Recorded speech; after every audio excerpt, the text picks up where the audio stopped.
Hi friends, இன்றைக்கி வந்து நம்ம கட்லா மீனை வந்து வறுக்க போகிறோங்க. இதுக்கு வந்து தேவையானது வந்து பூண்டு பல் ஒரு 5 பல் நான் எடுத்து வச்சுருக்கேங்க. இதில் வந்து நம்ம ஏற்கனவே மீன் வாங்கி நம்ம வந்து அலசி வச்சுருக்கோம்.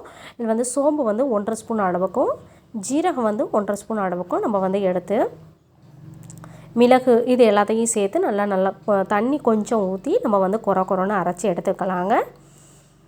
இது வந்து டிஃப்ரெண்ட்டான டேஸ்ட்டாக இருக்கும், நல்லா சுவையாகவும் இருக்குங்க. நல்லா குழந்தைங்க பெரியவங்க எல்லாருமே விரும்பி சாப்பிடுவாங்க. எண்ணெயும் நிறையா இழுக்காது. இதில் வந்து நம்ம இது எல்லாத்தையும் நல்லா கொரன்னு அரைச்சி மஞ்சத்தூள், மிளகாத்தூள் இது எல்லாத்தையும் சேர்த்து ஒரு 10 நிமிஷம் உப்பு எல்லாமே சேர்த்து நல்லா பிணைஞ்சு இதை 10 நிமிஷம் ஊற வைக்க போகிறோங்க. மிளகு வந்து 1 ஸ்பூன் அளவுக்கும் நம்ம வந்து சேர்த்துக்கலாம்.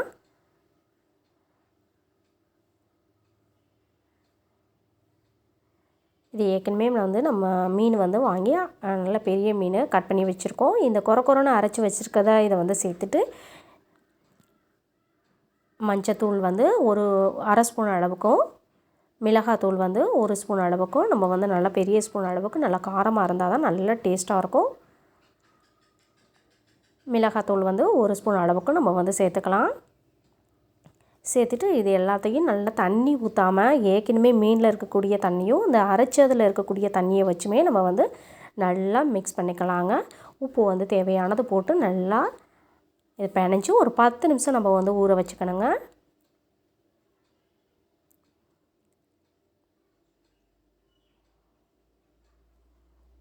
நல்லா எல்லா இடத்துலையும் சாடுற மாதிரி நல்லா பிணைஞ்சி அதை 10 நிமிஷம் ஊற வச்சதுக்கப்புறம் நம்ம வந்து ஃபேனை எடுத்து வச்சுட்டு நம்ம வந்து எண்ணெய் வந்து நல்லா செக்குன்னு ஆட்டின நல்லெண்ணெய் தாங்க நம்ம வந்து ஊற்றி நம்ம வந்து இதை வந்து செய்ய போகிறோம்.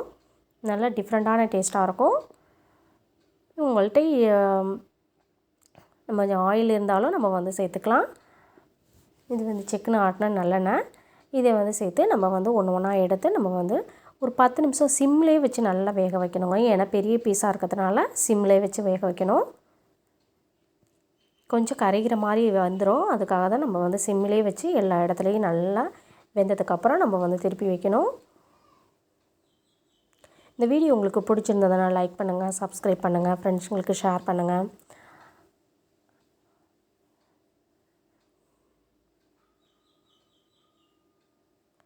ஏன் அது பொங்குது அப்படின்னு பார்த்தோன்னா, நம்ம வந்து செக்குன்னு ஆட்டின நல்லெண்ணெய் வந்து ஊற்றி நம்ம வந்து இதை வந்து வறுத்துக்கிட்டு இருக்கோம். அதனால் நல்லா பொங்கி வரும். இந்த ஸ்டேஜுக்கு நல்லா கொஞ்சம் நேரம் நல்லா வெந்துருச்சு பாருங்கள். நல்லா இதை வந்து திருப்பி விட்டுக்கலாம். கொஞ்சம் அமுக்கி வேக வைக்கும்போது, ஏன்னா ஏற்கனவே வந்து நம்ம பெரிய பீஸாக தான் நம்ம வந்து இதை வச்சுருக்கோம். அதுக்காக கொஞ்சம் நேரம் வேகிறதுக்கு டைம் எடுத்துக்கும்.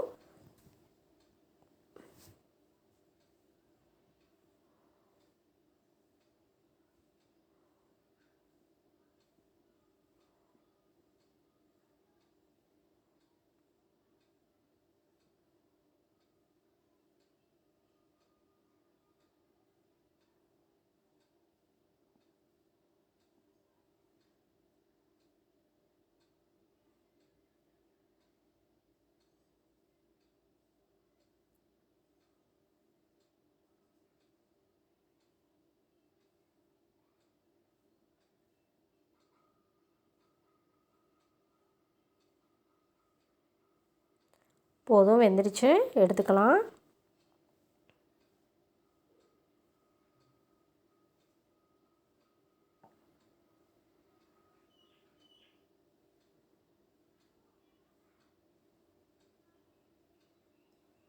இந்த வீடியோ உங்களுக்கு பிடிச்சிருந்ததுன்னா லைக் பண்ணுங்கள், சப்ஸ்கிரைப் பண்ணுங்கள். தொடர்ந்து வீடியோவுக்கு வந்து நான் போட்டுட்ருக்கேன். கண்டிப்பாக நீங்கள் பாருங்கள். எல்லா வீடியோவையும் கமெண்ட்ஸ் பண்ணுங்கள்.